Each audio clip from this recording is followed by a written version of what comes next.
রাসূলুল্লাহ, আমি তোমাকে রাসূলের মিল্লাতে রেখে দিলাম। বলেন তো কথাটা সত্য হবে না মিথ্যা হবে? আপনি কি রাসূলকে মেনেছিলেন? বিড়ি খেয়েছেন, অসম্ভব রাসূলকে মানেননি, খৈনি খেয়েছেন। বলছি বারদারের মহসিন হাজি মেডিকেল 5 বড়া সিলেট।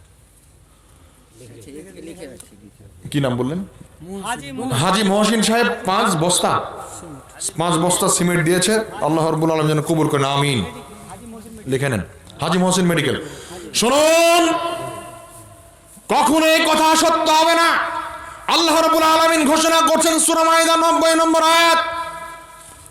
আল্লাহ রাব্বুল আলামিন বলছেন, ইয়া আইয়ুহাল্লাযীনা আমানু, হে ঈমানদারগণ, ইন্নামাল খামরু ওয়াল মাইসির ওয়াল আনসাব ওয়াল আজলামু রিজসুম মিন আমালিশ শাইতান। হে ঈমানদারগণ, নিশ্চয় মদ, জুয়া, লটারি এবং মূর্তি এগুলি হচ্ছে সব শয়তানের নিকৃষ্ট আচরণ, এগুলি সব শয়তানি আমল। কার আমল বললেন? জোরে বলেন, কে বললেন? আল্লাহ বললেন। তাহলে যারা বিড়ি খান কাকে অনুসরণ করেন? শয়তানকে অনুসরণ করেন।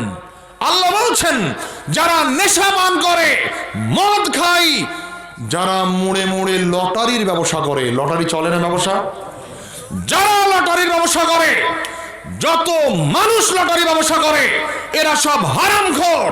যারা লটারির ব্যবসা করে এরা হারাম খায়।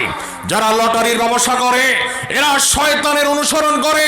যারা লটারির ব্যবসা করে এরা সব শয়তানের দুশমন। যারা লটারি কাটে এরাও শয়তানের দুশমন। এরা সব শয়তানের অনুসরণ করে, রাসূলের দুশমন। এরা যারা লটারি করে, লটারি কাটে, যারা লটারি ব্যবসা করে এরা শয়তানের বন্ধু, রাসূলের দুশমন, রাসূলের আদর্শের দুশমন। সাবধান। শুনুন, লটারির ব্যবসা বন্ধ করুন, জুয়ার ব্যবসা বন্ধ করুন। আল্লাহ রাব্বুল আলামিন স্পষ্ট ঘোষণা করছেন, এরা শয়তান, এরা শয়তানের আচরণ, শয়তানের আমল। এই সমস্ত মানুষকে কবরে রাখার সময় বলবেন, বিড়ি খেতে খেতে মারা গেছে, জর্দা খেতে খেতে, মদ খেতে খেতেই মারা যায় অনেক মানুষ। আমার দেশে পত্রিকার খবর, ভেজাল তাড়ি খেয়ে মারা গেছে, তাই মারা গেছে, ভেজাল তাড়ি খাওয়ার কারণে সে মারা গেছে। এই মানুষকে আপনি যতই বলেন বিসমিল্লাহি আলা মিল্লাতি রাসূলিল্লাহ, ও থাকবে? বলতে হবে কি? বিসমিল্লাহি আলা মিল্লাতি শাইতান। তাহলে কথাটা ঠিক হবে কিনা? কিন্তু আমরা তো বলি না, মহব্বত করি তাই বলি না, কিন্তু বাস্তবে বলেও কোনো লাভ আছে? কোনো লাভ নাই। সংশোধন হন ভাই। সর্বশেষ আরেকটি ছোট্ট বিষয় আলোচনা করে আমার আলোচনা শেষ করব ইনশাআল্লাহ। আমি বললাম ব্যক্তিগত জীবনের কথা। আপনার ব্যক্তিগত জীবন চলবে কিভাবে? প্রথমে বলেছে আমলি জিন্দেগির কথা, এরপর আমি বলবো আপনার পরিবারের কথা। পরিবার চলবে কোন পথে? পরিবার চলছে কোন আদর্শে? পরিবার চলছে কার আদর্শে? একটু লক্ষ্য করে দেখুন, আপনার পরিবারে কি রাসূল সাল্লাল্লাহু আলাইহি ওয়াসাল্লামের দিন চলছে, না ইহুদি খ্রিস্টানদের, হিন্দুদের আদর্শ চলছে? কোনটা একটু লক্ষ্য করে দেখুন তো। আল্লাহ রাব্বুল আলামিন বলছেন, ওয়াকারনা ফি বুয়ুতিকুন্না ওয়ালা তাবাররুজনা তাবাররুজাল জাহিলিয়াতিল উলা। পৃথিবীর নারীরা শোনো, পৃথিবীর নারীরা শুনে রাখো, ওই যুগের নারীদের মতো তোমরা রাস্তায় চলো না, ওইভাবে তোমরা রাস্তায় চলো না। জাহেলিয়াতের যুগের নারীরা রাস্তায় যেভাবে চলতো, জাহেলিয়াতের যুগের নারীরা রাস্তায় যেভাবে চলতো, ওইভাবে তোমরা রাস্তায় চলো না। জাহেলিয়াতের যুগ ওই যুগকে বলা হয় যে যুগে নিজের মা এবং ছেলের কোনো পার্থক্য ছিল না, যেই যুগে আপন ভাই বোন জেনা করত, যেই যুগে মেয়ে বড় হলে মানুষ মাটিতে পুঁতে দিত, যেই যুগে মানুষ মেয়ে জন্ম নিলে ওই আল্লাহ বলছেন, ওয়াইদা উশরা আহাদুহুম বিল উনসা যাল্লা ওয়াজহুহু মুসওয়াদ্দাও ওয়া হুয়া কাযীম। যখন কোন মানুষের বাড়িতে মেয়ে সন্তান জন্ম নিত তখন তার মুখটা কালো হয়ে যেত, যেন সে বিষ পান করেছে। বিষ পান করলে যেমন মুখ বিবর্ণ হয়ে যায়, তেমন মুখ বিবর্ণ হয়ে যেত।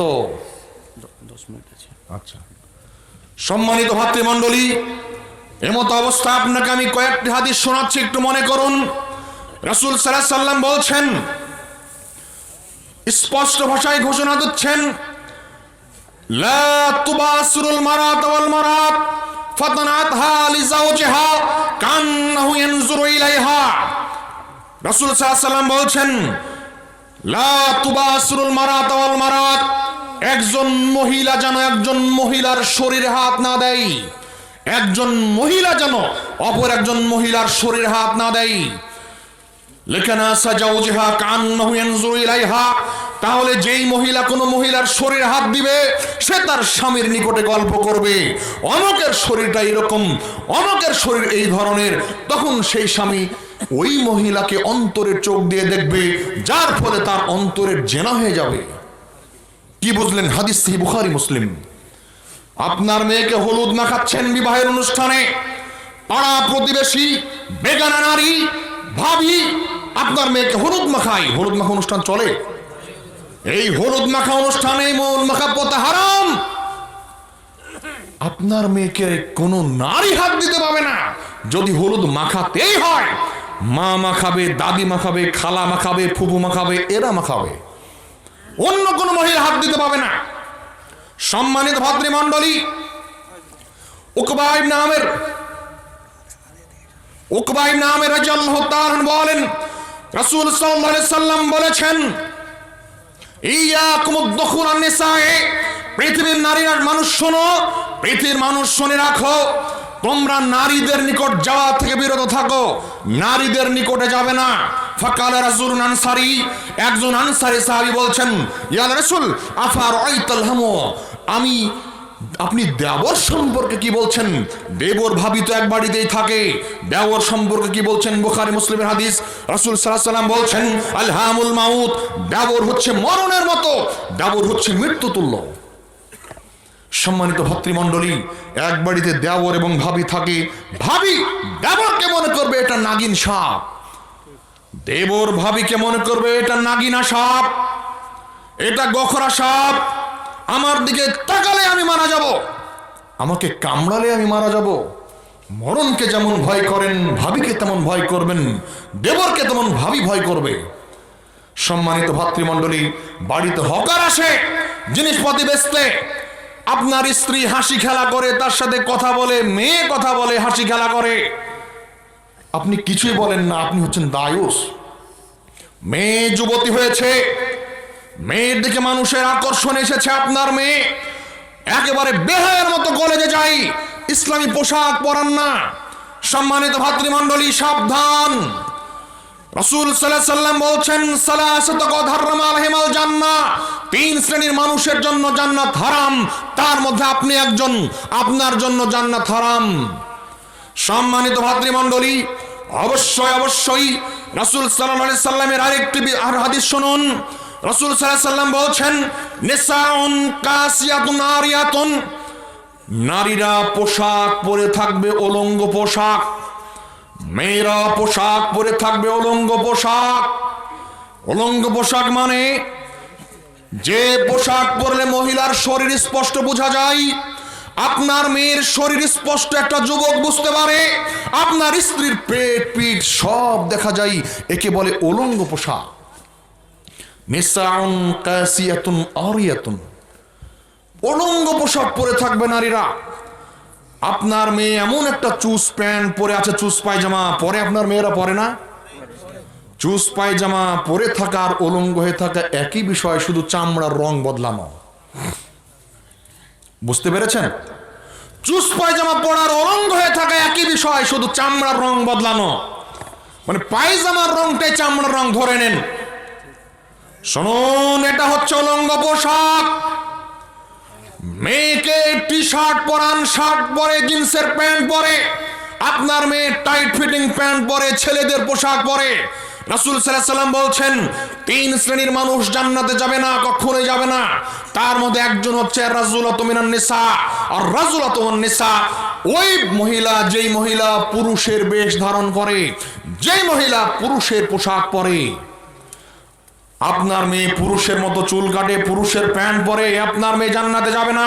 বলছিলাম, নারীরা পোশাক পরে থাকবে, উলঙ্গ পোশাক। এই নারীর সম্পর্কে রাসূল সাল্লাল্লাহু আলাইহি ওয়াসাল্লাম বলছেন লা ইয়াদখুলুল জান্নাহ, এই নারীরা জান্নাতে যাবে না। ওয়াজিদনা রিহাহা, এই নারীরা জান্নাতের সুগন্ধিও পাবে না। রাসূল সাল্লাল্লাহু আলাইহি ওয়াসাল্লাম বলছেন জান্নাতের সুগন্ধি 40 বছরের পথ দূরত্ব গেলে যত দূর যাওয়া যায় তত দূর থেকে জান্নাতের সুগন্ধি পাওয়া যায়। আপনি দ্রুতগামী কোনো যানবাহনে 40 বছর যাওয়ার পরেও সেখান থেকে জান্নাতের সুগন্ধি পাবেন। অতএব আপনার মেয়ে, আপনার স্ত্রী এইরকম পোশাক পরার কারণে জান্নাতের সুগন্ধি পাবে না, যাওয়া তো দূরের কথা। আসুন আমরা সংশোধন হই, আমরা আমাদের পরিবারে ইসলামী বিধান চালু করি, আমরা আমাদের পরিবারকে রাসূল সাল্লাল্লাহু আলাইহি ওয়াসাল্লামের আদর্শে পরিবারকে পরিচালনা করি। আল্লাহ রাব্বুল আলামিন তৌফিক দান করুন, আল্লাহুম্মা আমিন। আমরা আমাদের পরিবারকে সুন্নতি পরিবার, আদর্শিক পরিবার, তাকওয়াশীল পরিবার, পরহেজগার পরিবার, আমরা আমার ব্যক্তি জীবনকে যেন, আমাদের ব্যক্তি জীবনকে যেন রাসূল সাল্লাল্লাহু আলাইহি সাল্লামের আদর্শ অনুযায়ী আমাদের ব্যক্তি জীবন পরিচালনা করতে পারি। আল্লাহ রাব্বুল আলামিন তৌফিক দান করেন, আল্লাহুম্মা আমিন। পরিশেষে একটি কথা, আর 5 মিনিট, আর একজন মানুষ উঠবেন না। আরেকটি কথা, কি লাগবে মাদ্রাসা? মাদ্রাসা কি কি লাগবে? মাদ্রাসা সিমেন্ট লাগবে, আর কি লাগবে? এক্সট্রা কিছু লাগবে? আরেকটি কথা, আমাকে 5-7 জন ছেলে দেন তো, 5-7 জন ছেলে দেন। আমার তো সময় শেষ করে দিয়েছেন এরা, 11:30 বেজে গেছে। আচ্ছা, এইটা জি। আলহাজ কন্ট্রাক্টর ইরফান আলী সাহেব, আলহাজ কন্ট্রাক্টর ইরফান আলী সাহেব দিয়েছেন 500 টাকা। না ওয়াজ করলেন, জি। তার বিনিময়ে মানুষ যেন হেদায়েত হয় তারই জন্য এটা দোয়াটা করতে হবে। মানে এটা কোথায় দিতে হবে? মানে মাদ্রাসায় থাকবে না, সেটা বলছি যে হেদায়েত যেন হয় মানুষ, সেজন্য। হ্যাঁ, সেই জন্য।